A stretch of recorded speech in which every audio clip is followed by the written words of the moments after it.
मैं मंगल चरण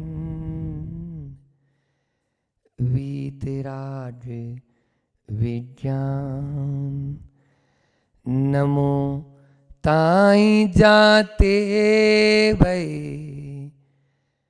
अरहंतादि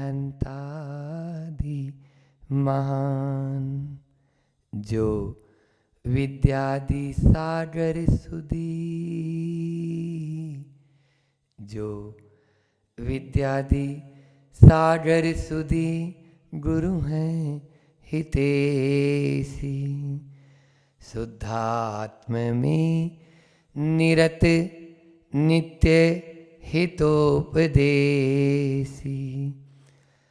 वे पाप ग्रीष्म ऋतु में जल हैं सयाने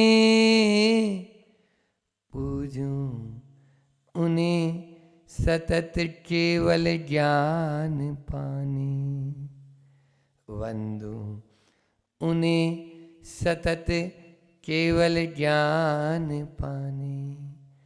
बोलिए अंजनगिरी के मूलनायक चिंतामणि पार्श्वनाथ भगवान की जयकारा तेज बोलना है। बोलिए अंजनगिरी में जिनका जन्म हुआ ऐसे वीतरागी भगवान हनुमान की परम उपकारी संत शिरोमणि आचार्य गुरुवर विद्यासागर जी महामुनि राज की पूज्य मुनि श्री 108 दुर्लभ सागर जी महाराज की परम पूज्य मुनि श्री संदान सागर जी गुरुदेव की जय। विगत दिनों में एक प्रवचन श्रृंखला चल रही है जिसके माध्यम से हम अपने बाहरी व्यवहार और भीतरी परिणाम इन दोनों में किस प्रकार से साम्यता लाएं जिससे हम घर परिवार में और अपने आप में एक समता का अभ्यास कर सकें, समता को अपने जीवन में धारण कर सकें। क्योंकि न केवल मंदिर में या गुरुओं के सामने ही हम समता परिणामी हो जाएं, अपितु मंदिर हो या मंडी, घर हो या दफ्तर, कहीं पर भी हो, ऑफिस में रहे चाहे डॉक्टर साहब बैठे हुए हैं, चाहे क्लिनिक में रहे, कहीं पर भी रहेंगे, समता के परिणाम रहेंगे तो हम शांति और आनंद का अनुभव करेंगे। हमारे परिणाम जैसे होते हैं वैसा ही तो कर्मों का बंध होता है। संश्लेष के परिणामों में हम कितनी देर अपना बिता देते हैं, आप अपना खुद एनालिसिस कर लें। 24 घंटे में से आर्त ध्यान और रौद्र ध्यान में कितना समय जाता है और धर्म ध्यान में कितना समय जाता है।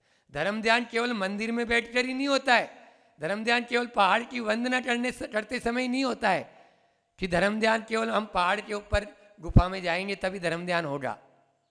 धर्म ध्यान तो मैं बोल रहा हूं जहां कहीं भी है वहां पर हमारा जो अंदर में जो विचार चल रहे हैं वो कैसे चल रहे हैं, उनको जब तक हम नहीं पहचानेंगे, नहीं जानेंगे, उनके प्रहरी बने, प्रतिदिन एक ही बात चलती अपनी, और वह यही है कि हम समता परिणामी कैसे हों, अपने विचारों के प्रहरी कैसे बने।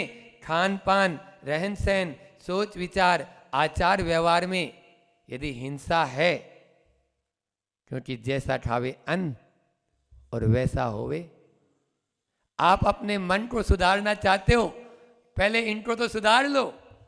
इसलिए बाहरी परिवेश भी, दूध को सब तपाना चाहते हैं, बर्तन को कोई तपाने के लिए तैयार ही नहीं हो रहा।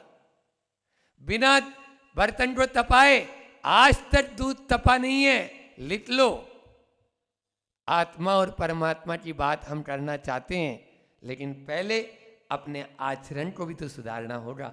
विगत दिनों में कल मैंने बताया था कि कसायों पर विजय, कल आपको बताया था, कसायों पर विजय और इंद्रियों पर नियंत्रण किए बिना हम साम्यता नहीं ला सकते, पापों से बच नहीं सकते। और कसायों के द्वारा और इंद्रियों के द्वारा जो कोई भी मैंने पाप किया हो, हे भगवान तस्य मिथ्या में दुटड़म तदस्तु मिथ्या दुर्नुष्टितम तदा। कल ये बोला था अपन ने, सामायिक पाठ की उस कारिका के माध्यम से ये सीखा कि हमारे पापों को हम विराम दें, बाहरी रूप में भी और भीतरी रूप में भी। कल भीतरी रूप बताया था, उसके पहले मैंने अगले दिन खान पान और उसके बारे में बताया कि एक इंद्रियादि प्राणियों की मैंने हिंसा की हो तो वह भी मेरी मिथ्या हो। आज अगली कारिका में यहाँ पर आचार्य अमित यति स्वामी खुद बता रहे हैं कि पापों को हमने बाहर से भी रोक दिया, भीतर से भी रोक दिया, लेकिन इधर भी दे दो ये पेज, तुम दे दिया डर तुरंत। बाहर से भी रोक दिया और भीतर से भी रोक दिया, लेकिन पहले का जो डिपॉजिट है डॉक्टर साहब के पास हम क्यों पहुंचते हैं? बोलो ना। डॉक्टर साहब दवाई तो दे देते हैं, काय के लिए? अब आगे से आपको अभी रोग नहीं होगा, लेकिन जो अंदर पहले से रोग है उसको भी तो नष्ट करो।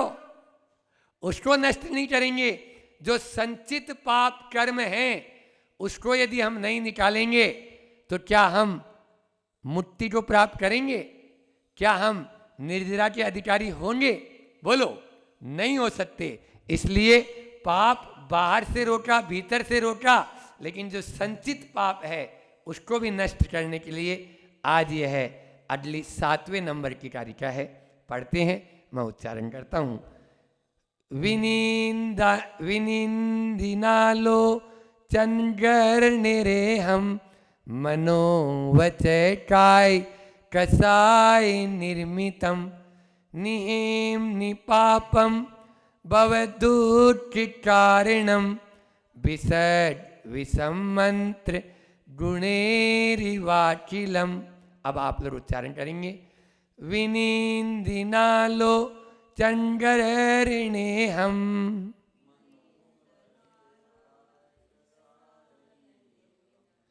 मनोवचय काय कसाय निर्मितम। सब बोलो। निहम निपापम भवदुःखिकारिणम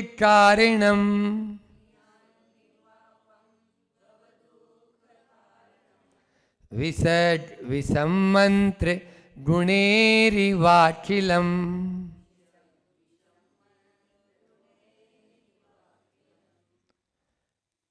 आज संयोग से बड़े दिनों के बाद डॉक्टर साहब का आना हुआ और इस कारिका में भी डॉक्टर का ही उल्लेख है। इस कारिका में भी हमें नहीं मालूम था कि आप आ रहे हैं और उसका नंबर भी था, तो इसलिए ऐसा हुआ है कि उदाहरण दे रहे हैं। विसर्ग, विसर्ग यानी होता है वैद्य, विषम मंत्र गुणेरी वाखिलम, यानी जिस प्रकार से जो वैद्य होता है वो रोग को दूर करने के लिए, विष को दूर करने के लिए, विष का नाश करने के लिए मंत्र का प्रयोग करता है ना। मंत्र यहाँ औषधि भी है, मंत्र यहाँ उपचार भी है, मंत्र यहाँ तरह तरह का और भी, जल से भी होती है, कई तरह से चिकित्साएं होती है।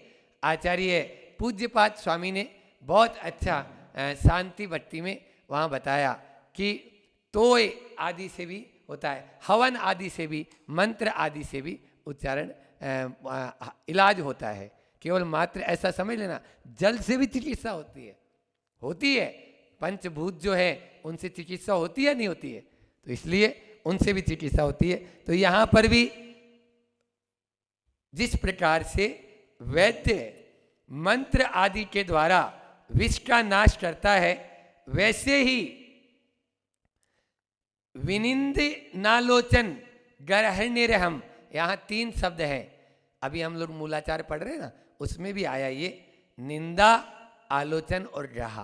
तो निंदा, ग्रहा और आलोचन अभी बता रहा हूं उनका अर्थ भी, कि निंदा, आलोचना और ग्रहा के द्वारा मैंने क्या किया?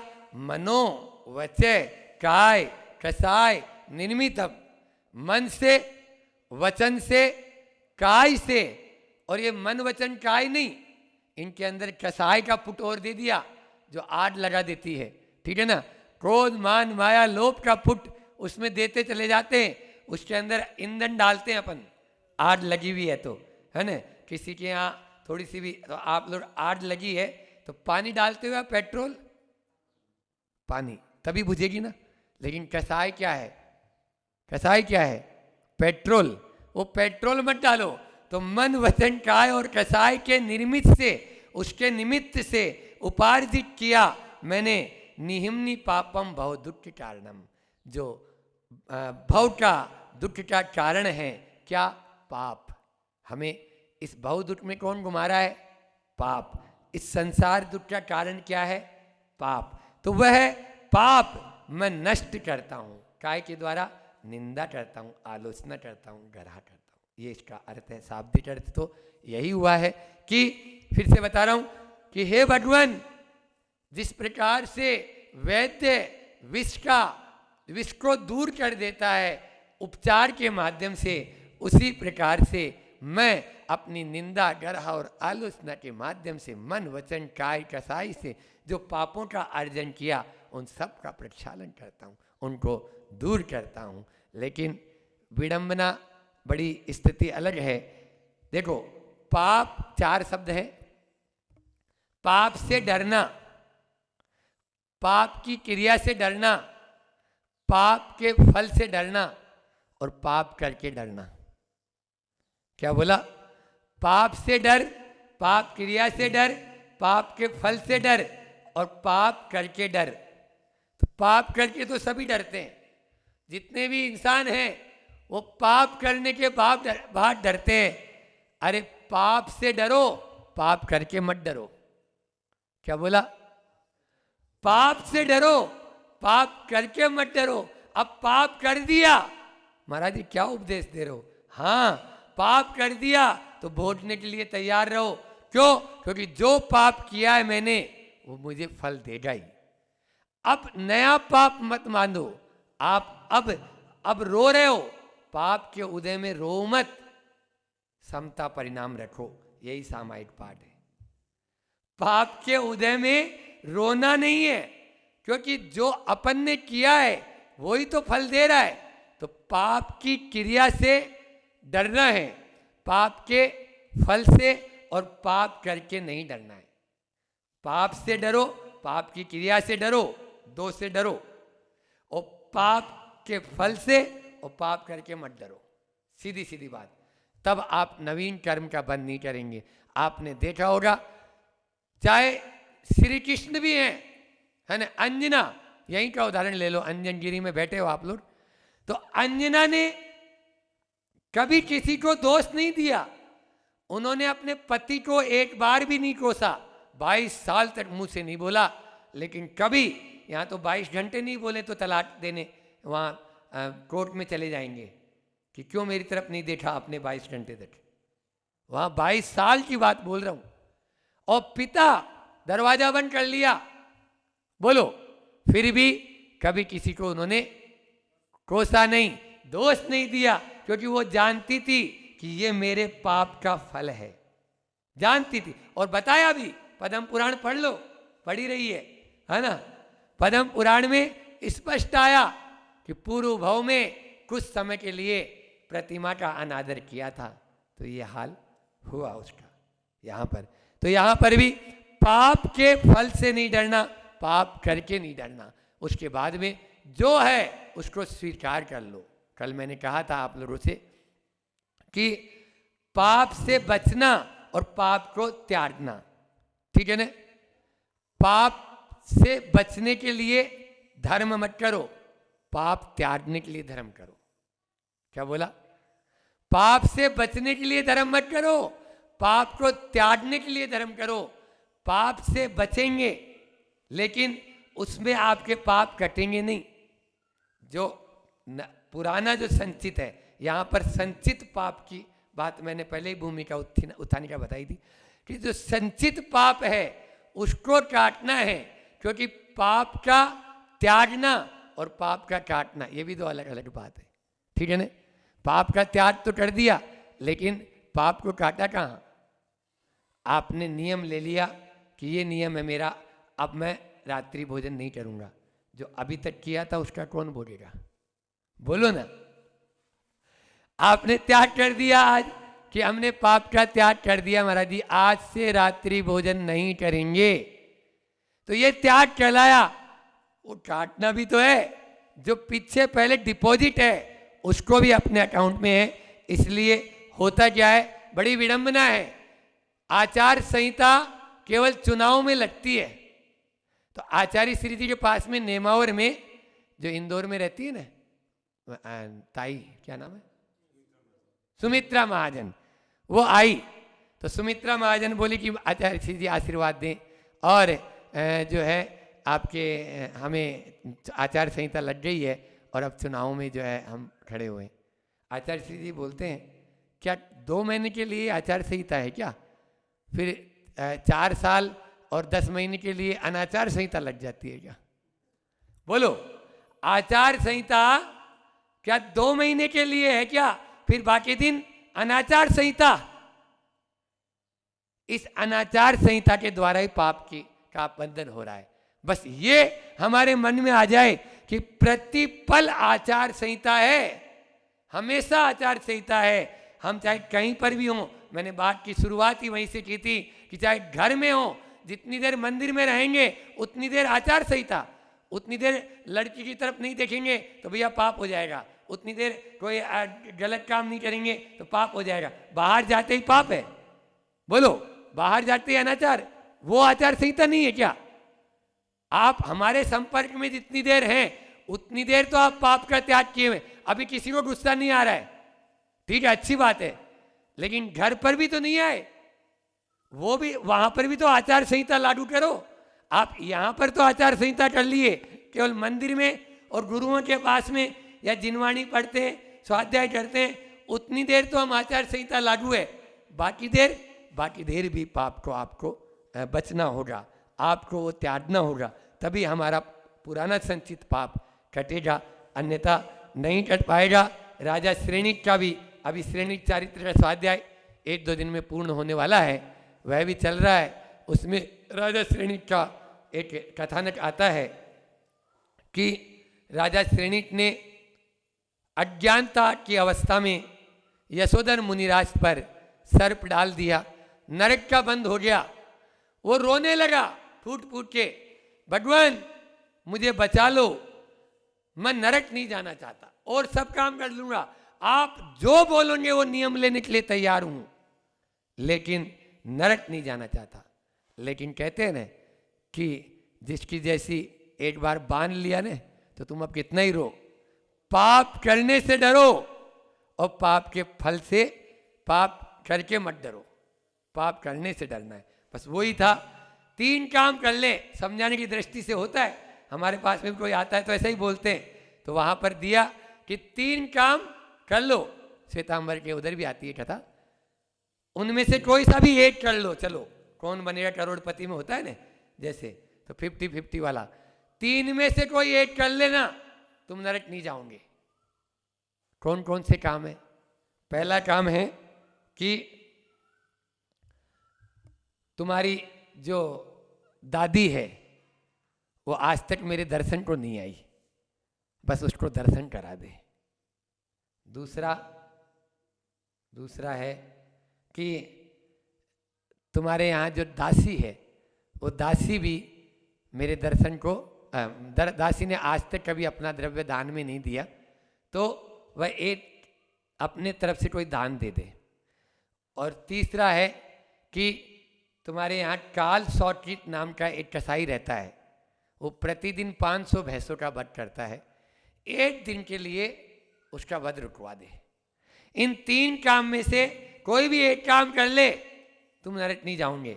बहुत तीनों काम मेरे लिए, राजा हूं, छुट्टी के काम है, सोचा पहले दादी को ही दर्शन करवा दूं। 3 काम तो याद रहेंगे ना, 3 कौन कौन से बताए? दादी को दर्शन, दासी से दान और काल सौकित कसाई से 1 दिन की हिंसा का विराम। अब वो आया, दादी को अपने रथ में बैठा के वन विहार के नाम से ले जाने लगा, और वन में जैसे ही जाने लगा रथ, तो दादी खुश और दोनों बातें कर रहे। इतने में देखा ये वन विहार के बहाने मुझे महावीर के समूसरण की तरफ लेके जा रहा है। इधर तो महावीर का समूसरण लगा हुआ है। बस आओ देखा न ताओ, रथ के अंदर जो तटुआ होते हैं, जो एक सरिया जैसा वो तटुआ थे, उन दोनों तटुआ को निकाले और दादी ने अपनी दोनों आंखें फोड़ ली। हमेशा हमेशा के लिए वो अंधी होना स्वीकार, लेकिन उस महावीर के दर्शन नहीं करूंगी। ये होता है। फिर दूसरा दासी को दान, दासी से दान कि तुम्हें आज दान करना है, राजा का आदेश है।